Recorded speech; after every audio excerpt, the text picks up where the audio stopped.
રાજકોટમાં TRP game ઝોનમાં સર્જાયેલી દુર્ઘટના બાદ તંત્ર સજાગ થયું છે, જેને લઈ સુરતમાં ગેમ ઝોન શરૂ કરવા બાબતે પોલીસ કમિશનરે 63 પાનાનું જાહેરનામું બહાર પાડ્યું છે, જેમાં જણાવાયું હતું કે ગેમ ઝોન શરૂ કરવા હવે માલિકોએ ફરીથી લાયસન્સ લેવું પડશે। આ ઉપરાંત જરૂરિયાતપણે એક્સપર્ટ અભિપ્રાય તેમજ થર્ડ પાર્ટી લાયબિલિટી ઇન્સ્યોરન્સ પણ લેવો પડશે, જેમાં જાહેરનામા અંતર્ગત ગેમ ઝોનની તમામ ગેમ નિયમ હેઠળ આવરી લેવાશે તો ગેમ ઇન્સ્ટોલ કરતા પહેલા સંચાલકોએ મંજૂરી લેવી પડશે। નિમણૂક કરાયેલ ઇન્પેક્શ કમિટી દ્વારા દર 6 મહિને તપાસ કરાવવાની રહેશે।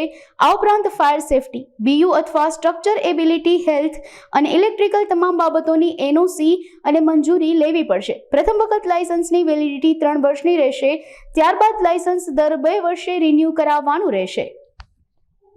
ગૃહ વિભાગ તરફથી મોડલ રૂલ્સ યોગ્ય મોડિફિકેશન કરી સુરત પોલીસ કમિશનરેટ વિસ્તાર પૂરતા બોમ્બે પોલીસ એક્ટના સેક્શન 33(1) મુજબ પ્રસિદ્ધ કરવામાં આવેલ છે। હવે પછી સુરત સિટી અમ્યુઝમેન્ટ રાઇટ્સ અને ગેમિંગ ઝોનના લાયસન્સ અને તેનું નિયંત્રણ કેવી રીતે ચલાવવા, કેવી રીતે સંચાલન કરવામાં તમામ પ્રવૃત્તિ નિયમ મુજબ કરવાનું રહેશે। આ રૂલ્સમાં 2 પ્રકારની પ્રવૃત્તિનો ઉલ્લેખ કરેલ છે: અમ્યુઝમેન્ટ રાઇટ્સ અને ગેમિંગ ઝોન એક્ટિવિટીઝ। અમ્યુઝમેન્ટ રાઇટ્સના કેટેગરીમાં હાલ પૂરતા 8 અલગ અલગ કેટેગરી દર્શાવવામાં આવેલ છે। ગેમિંગ ઝોન એક્ટિવિટીઝમાં હાલ પૂરતા 55 અલગ અલગ એક્ટિવિટીઝ અને કેટેગરી ઉલ્લેખ કરેલ છે। આવનારો દિવસોમાં જ્યારે જરૂરત પડે ત્યારે કેટેગરીમાં અપડેટ કરવામાં આવશે। આ રૂલ્સમાં ખાસ કરીને જાહેર જનતાની સલામતી અને જીવન સુરક્ષા અંગે ખાસ પ્રાધાન્ય આપવામાં આવેલ છે। જાહેર જનતાના ઉપયોગ માટે કોઈ પણ અમ્યુઝમેન્ટ રાઇટ્સ અને ગેમિંગ ઝોન એક્ટિવિટીઝ ઉપયોગમાં મૂકતા પહેલા અલગ અલગ ટેકનિકલ સ્પેસિફિકેશન રૂલ્સ પ્રમાણે હોવા જોઈએ।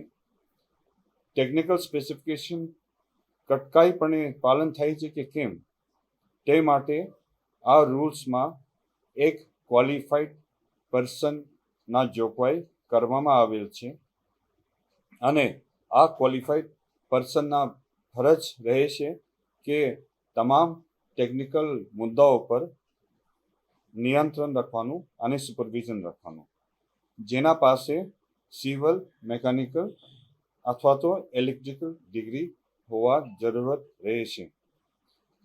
આના સિવાય આ રૂલ્સમાં એક સિટી રાઇટ સેફટી અને ઇન્સ્પેક્શન કમિટીના ખાસ કરીને જોગવાઈ કરવામાં આવેલ છે। તમામ લાયસન્સ માટે જે એપ્લિકેશન છે, આ એપ્લિકેશન અપ્રૂવ કરતા પહેલા આ કમિટીના એપ્રુવલ જરૂરત બની રહી છે અને આ કમિટી અપ્રુવલ આપતા પહેલા આ કમિટી પોતે ટેકનિકલ અને રૂલ્સ પ્રમાણે ચકાસણી કરવાનું રહેશે। આ કમિટીમાં અલગ અલગ સરકારી વિભાગ અને અલગ અલગ સાયન્ટિફિક અને ટેકનિકલ ડિપાર્ટમેન્ટના સભ્યો પ્રતિનિધિ તરીકે સમાવેશ કરવામાં આવેલ છે। લાયસન્સ મળવા અંગે અલગ અલગ એનઓસીની જરૂરત રહેશે, ખાસ કરીને ફાયર સેફટી, બીયુ અથવા તો સ્ટ્રક્ચરલ સ્ટેબિલિટી, આરોગ્ય, કરવેરા, ઇલેક્ટ્રિકલ અને મેકેનિકલના એનઓસી જરૂરત રહેશે। આ રૂલ્સમાં સંચાલક માલિક ઉપર વિશેષ જવાબદારી ફરજિયાત કરવામાં આવેલ છે, જેવી કે ક્વોલિફાઈડ માણસોની નિમણૂક, દરરોજ સેફટી ચેક કરવાનું, અલગ અલગ પ્રકારની વ્યવસ્થિત રેકોર્ડ જાળવવાનું અને અલગ અલગ પ્રકારની જે ટેકનિકલ એક્સપર્ટના માણસો ત્યાં 24 કલાક હાજર રાખવાનું, આ પ્રકારની જે ખાસ કરીને જવાબદારી માલિક ઉપર મૂકવામાં આવેલ છે। આ રૂલ્સ પ્રમાણે સિટી રાઇટ સેફટી અને ઇન્સ્પેક્શન કમિટીએ પણ 6 મહિનામાં એક વખત ફરજિયાત ઇન્સ્પેક્શન કરવાનું જોગવાઈ છે.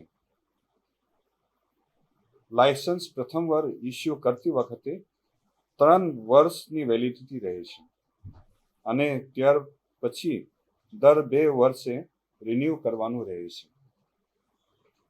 આ રૂલ્સમાં ઇન્સ્યોરન્સની પણ જોગવાઈ કરવામાં આવેલ છે, થર્ડ પાર્ટી ઇન્સ્યોરન્સ, જેમાં મૃત્યુ અને કાયમી ડિસેબિલિટી કિસ્સામાં 10 લાખ સુધીના સહાયની જોગવાઈ કરવામાં આવેલ છે અને પાર્શિયલ ડિસેબિલિટી માટે 7.5 લેક્સની જોગવાઈ કરવામાં આવેલ છે અને હોસ્પિટલાઇઝેશન માટે 2 લાખ સુધીના ઇન્સ્યોરન્સના જોગવાઈ કરવામાં આવેલ છે.